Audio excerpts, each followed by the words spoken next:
네, 물을 꺼두시면 본문하겠습니다.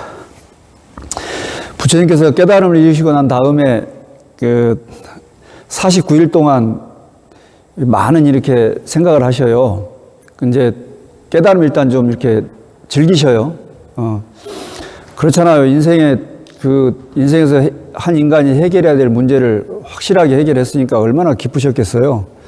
그래서 한 49일 정도 이렇게 이제 깨달음의 기쁨을 즐기시다가 그때 이제 좀 이렇게 생각을 하는 게 뭐냐면 내가 법을 설할 것인가 말 것인가, 이걸 사람들에게 알려줄 것인가 말 것인가를 고민하게 하게 되는데, 분명히 내가 이걸 얘기해줘도 일반 사람들은 못 알아먹을 텐데 참 고민이에요. 그것도 안 하고 가자니 이게 부처님께서 처음에 생각이 든 거는 아예 그냥 얘기 안 하고 입 다물고 그냥 가야 되겠다 이렇게 생각을 하셨는데, 범천이 나타나가지고 무려 3번이나 이렇게 청했다고 그러잖아요. 3번을 범천이 나와서 법문을 하십시오라고 청했다는 얘기는 부처님께서 갈등이 심했다는 얘기죠. 이게 법을 설할까 말까라는 이 기로에서 그래도 그 때가 덜 묻은 사람들이 있고 업을 깨끗이 지은 사람들이 있고 이렇게 법문을 하면은 알아들을 사람들이 있겠다 싶다는 그런 부처님 마음 가운데서 일어난 생각이 있었다는 거지. 그래서 이제 법을 설하기로 결정을 딱 하고 이제 법문을 해야 되겠다라고 마음을 먹고, 그럼 누구에게 처음 법을 설할까 생각을 했을 거 아니에요? 그때 딱 떠오른 사람이 누구냐? 알라라 칼라마하고 우타카 라마푸타라는, 우타카 라마푸타 같은 경우에는 그 위에 한 단계 높은 비상, 비비상, 처정을 이분한테 가서 배웠어요. 근데 부처님께서 이분들한테 가서 배우고 난 다음에 바로 그 선정이 들어보니까 이분들이 너무 즐거워가지고 기뻐서 부처님한테 나하고 함께 이 교단을 함께 이끌자 이렇게 제안을 했었거든요. 근데 부처님께서는 나는 이 교단을 이끌고 싶어서 지금 출가한 게 아니고 수행한 게 아니고 생사 문제를 해결하기 위해서 나는 출가한 사람이다라고 얘기하고 떠나서 부처님께서 비로소 깨달음을 이루고 이제 이분들과 제도해야 되겠다라고 마음을 먹고 그분들을 찾았는데 그새 돌아가셔 버렸어요. 알라라 칼라마하고 우타카 라마푸타가 벌써 돌아가셔 버렸어요. 그래가지고 법을 설할 대상이 사라져 버렸네. 그럼 다음에 내가 누구한테 법을 설해야 될까를 고민하다가 부처님께서 이제 법을 설한다는 얘기는 뭐냐면, 자기 내적으로는 이제 완전히 확연하고 충만하고 이런데 이거를 남에게 가르치는 건, 내가 아는 거하고 남에게 가르치는 건 다른 문제잖아요.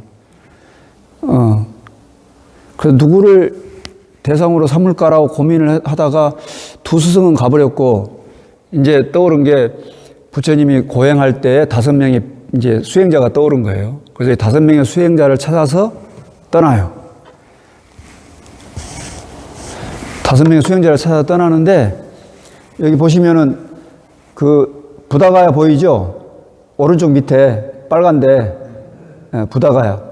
저 부다가야에서 북쪽으로, 지금은 지금 왼쪽으로 이렇게 지금 가 있는데, 북쪽으로 파트나라고 되어 있는 그 위로 쭉 올라가면 바이샬리라는 데가 있어요. 바이샬리. 한 160km 정도 떨어져 있는 곳인데, 그 바이샬리라고 하는 곳에 아까 얘기했던 그 두 스승이 계셨던 곳이에요. 그래서 이렇게 갔다가, 가려고 했다가 이제 확인해 보니까 돌아가셨을 거 아니에요? 그래서 바라나시로 이제 가려고 갈 길을 잡아요. 왜? 저기에 5명의 수행자가 저기 있었거든.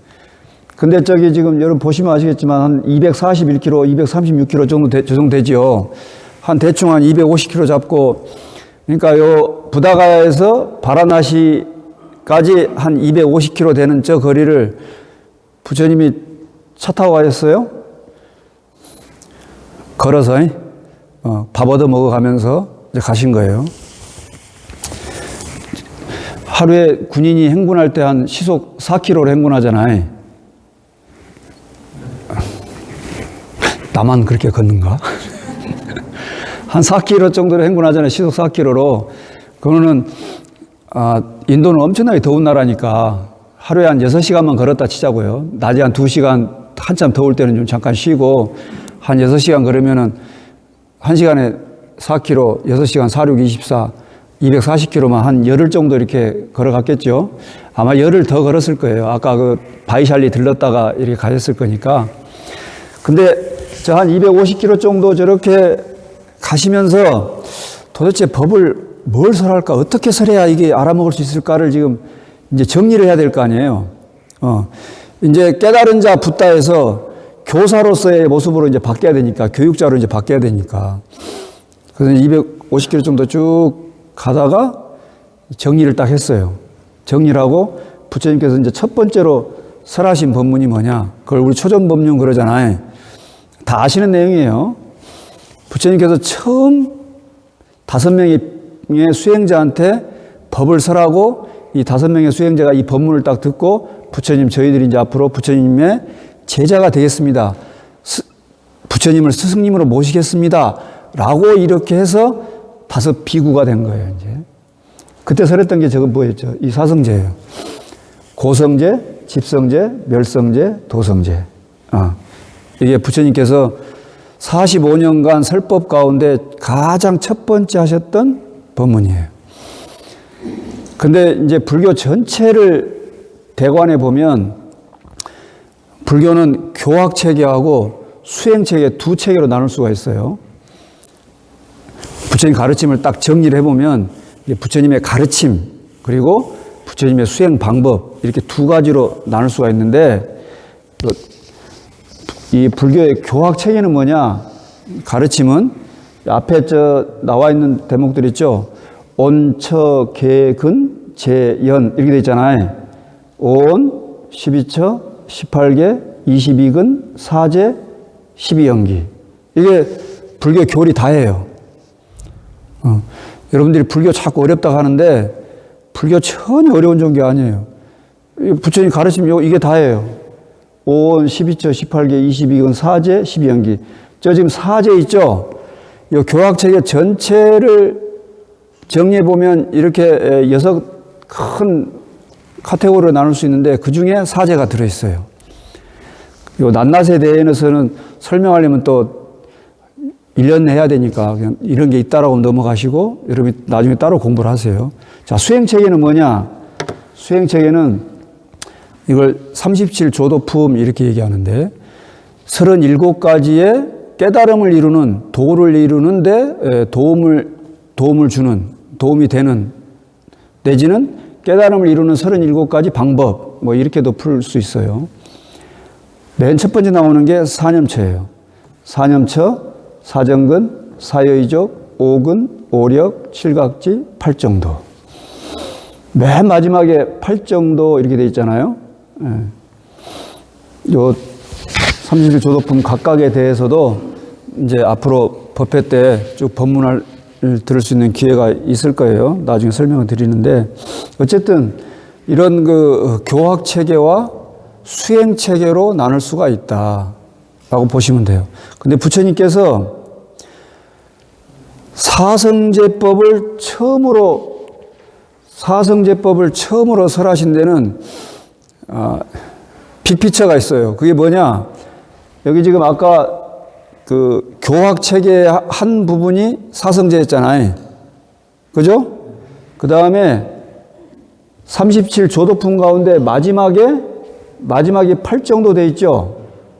저 팔정도가 지금 제가 정견, 정사유, 정업, 뭐, 이렇게 돼 있잖아요. 아시잖아요. 고등학교 때 국민윤리 시간에 다 배우셨잖아요. 예? 예. 저 팔정도. 그러니까, 요 사성제 안에 교학 체계하고 수행 체계가 다 들어있어요. 저 도성제 있죠? 맨 마지막에 도성제. 이 도성제가 팔정도를 얘기하는 거예요. 도성제는 다른 게 아니고 팔정도다.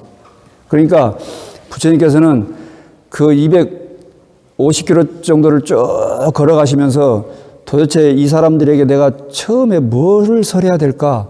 또 그 설한다면 어떤 방식으로 설해야 될까를 고민하고 가시면서 이 체계대로 설해야 되겠다라고 마음을 먹고 교학 체계와 수행 체계를 동시에 설하신 거예요. 그리고 동시에 설했더니 처음에 듣자마자 교진녀라는 분이 바로 깨달았어요. 교진녀. 그래서 아약교진녀 이래요. 아약교진녀. 아약이 뭐냐? 헤어질 결심에 나오는 마침내. 그 대사 안 들어보셨어?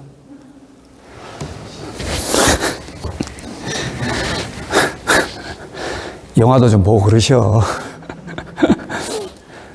마침내. 드디어 마침내 교진녀가 깨달았다. 아약 교진녀. 드디어 깨달았다. 너무 기뻤어요, 부처님께서. 왜? 당신의 말을 이제 알아듣는 사람이 있잖아요. 나만의 깨달음에서 타자가 내가 아닌 사람도 나하고 똑같은 그런 경지에 이룰 수 있다는 걸 증명을 한 거예요, 이제. 너무 기뻤어요. 그 5명의 그 비구한테 법을 설하실 때, 2사람한테 법을 설할 때 3사람이 가서 탁발을 하고, 3사람한테 법을 설할 때 나머지 2사람이 가서 탁발하고 와가지고 계속 공양 드시면서 거기서 계속 법을 쉼없이 설했다고 그래요. 이런 요 사성제법이 불교의 교학체계하고 수행체계가 다 들어있는데, 그러면 이 교학체계하고 수행체계에서 그러면 하고 싶은 얘기가 뭐냐? 요거예요.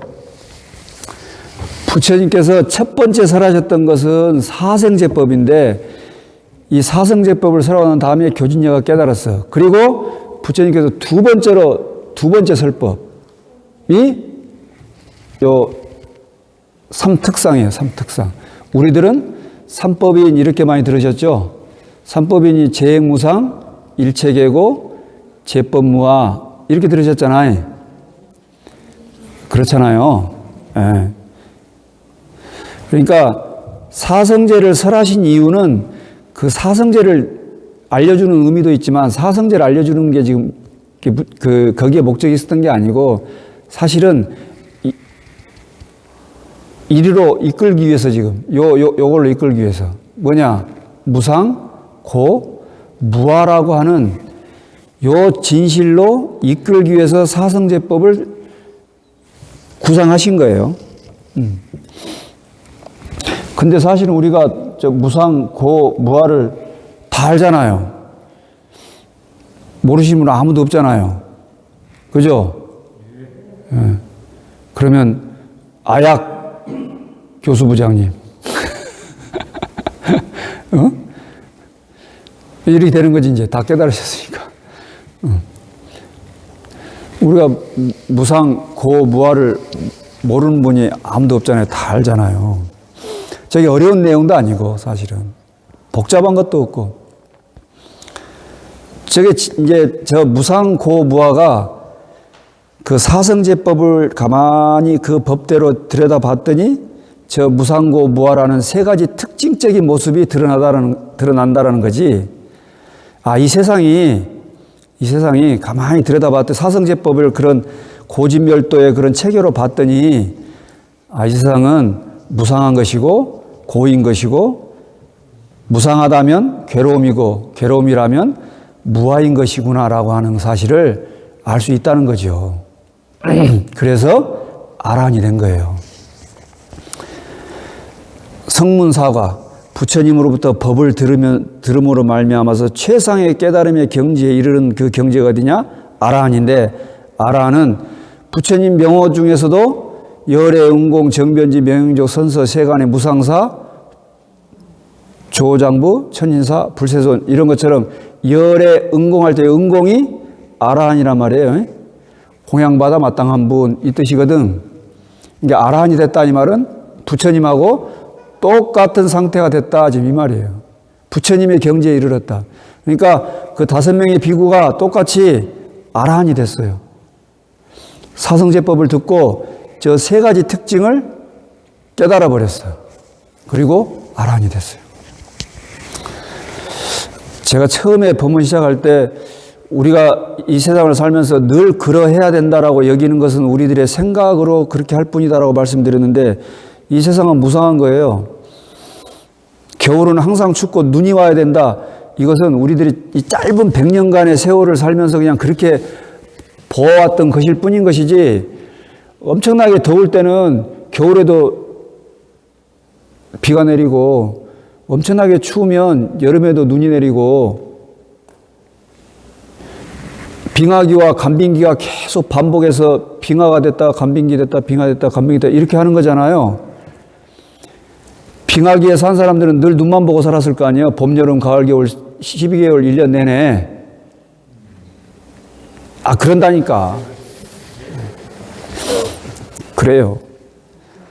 우리가 늘 봄, 여름, 가을, 겨울, 봄에는 꽃이 피고 여름에는 녹음이 우거지고 가을에는 단풍 들고 겨울에는 하얀 백설이 내려서 온백, 설백, 천지백 한다고 하는 것은 우리들이 그냥 요 시기에 잠깐 요 시기에 살다 가는 우리들의 착각일 뿐이에요.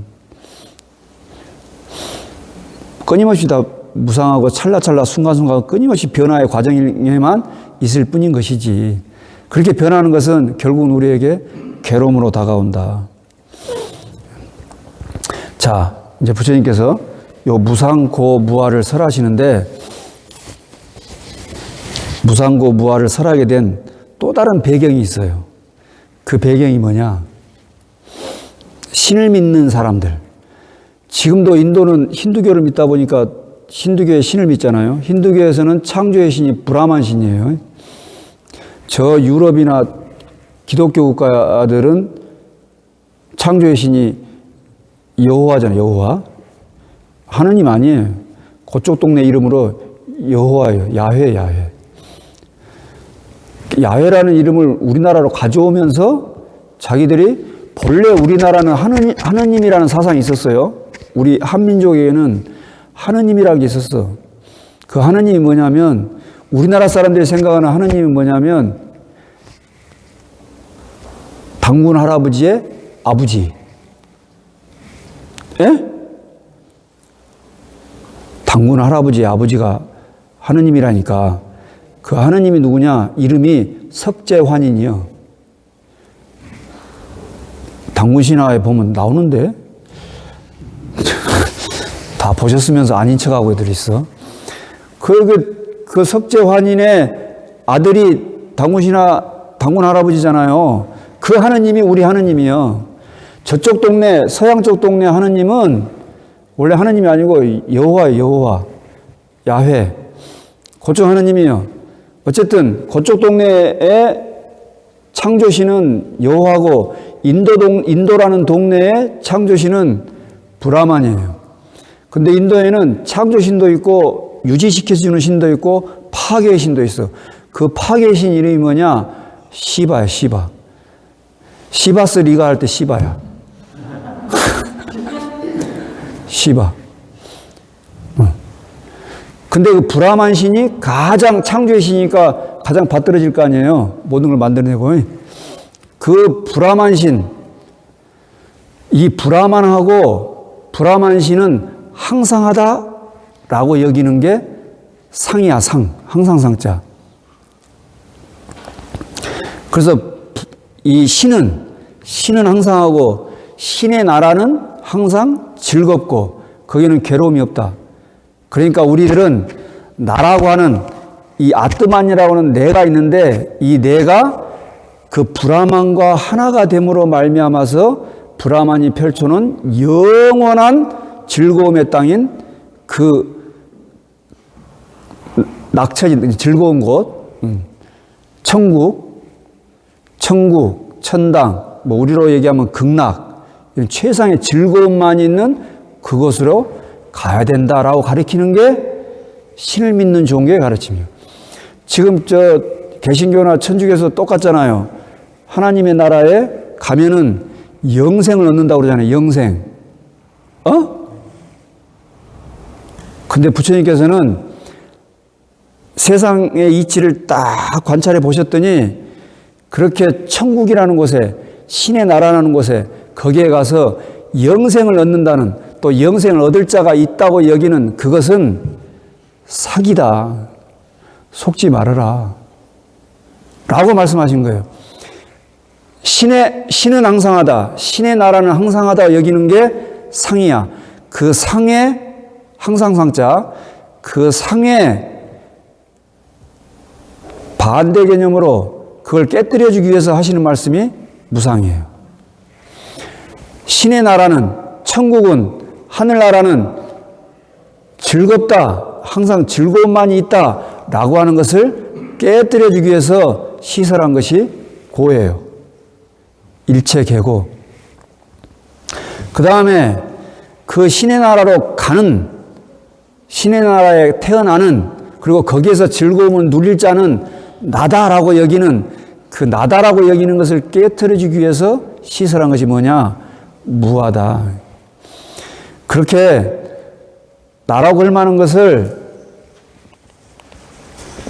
여기 지금 교학책에서 온 나를 분석했을 때 색수상 행식 이렇게 5개로 분석해 보고 12처 육군 육경 아니 비설신의 색성향 미촉법 이렇게 12처로 분석해 보고 18개 육군 육경 육식으로 다 분석하고 해체해 봤더니 나라고 하는 것은 어디에도 찾을 수가 없더라.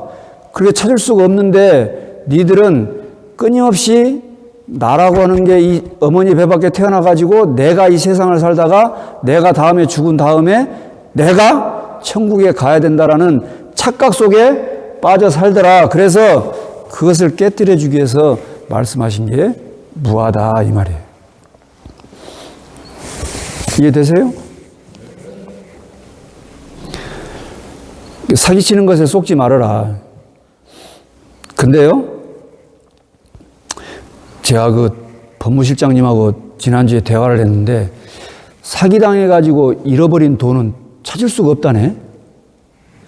아니, 사기를 당했는데 그 사기범이 다 써버린 돈은 어디서 구제를 받을 수가 없대요. 그냥 그것으로 끝이래. 엄청 안 됐죠. 아, 요즘 그 전셋집 때문에, 전셋값 때문에 난리잖아요. 예? 피해자들이 엄청나게 많다고 그러잖아요. 근데 사기를 당해서 잃은 돈은 누가 보전도 안 해준대. 근데 여러분 생각해 봐요. 우리가 사기당할 때 왜 사기를 당할까? 아, 내가 어리석어서 사기당하는 거예요? 처음 그 어리석어서 사기 당할 때 그 사기 당하는 길로 들어서게 된 계기가 뭐예요? 지가 뭔가를 바라고 지금 들어가는 거죠? 아닌가? 아무리 봐도 그런데,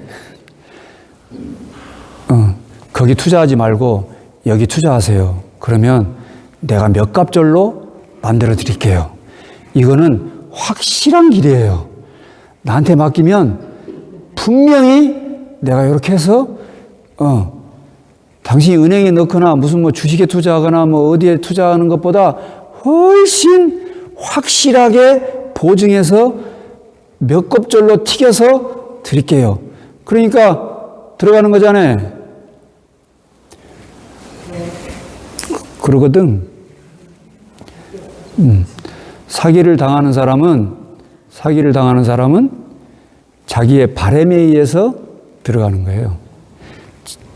저의 바람이 없으면 사기를 당할 일이 없어요. 제가 두 가지를 말씀드리고 싶은데, 지금 이 사기를 얘기하면서 두 가지를 말씀드리고 싶은데, 하나는 자기 바람이다. 자기 바람이 뭐냐? 항상한 걸 원해요. 항상한 걸 원해. 즐거움만을 원해요. 그리고 항상하고 즐거움을 내가 즐기길 원해요. 없어요? 그래요. 항상하길 원하고 변치 않기를 원하는 거지. 그러니까 금반지도 끼워주고 다이아만지도 끼워주고 절대 변하지 말라고. 안 해주면 성질내고 그러는 거 아니에요?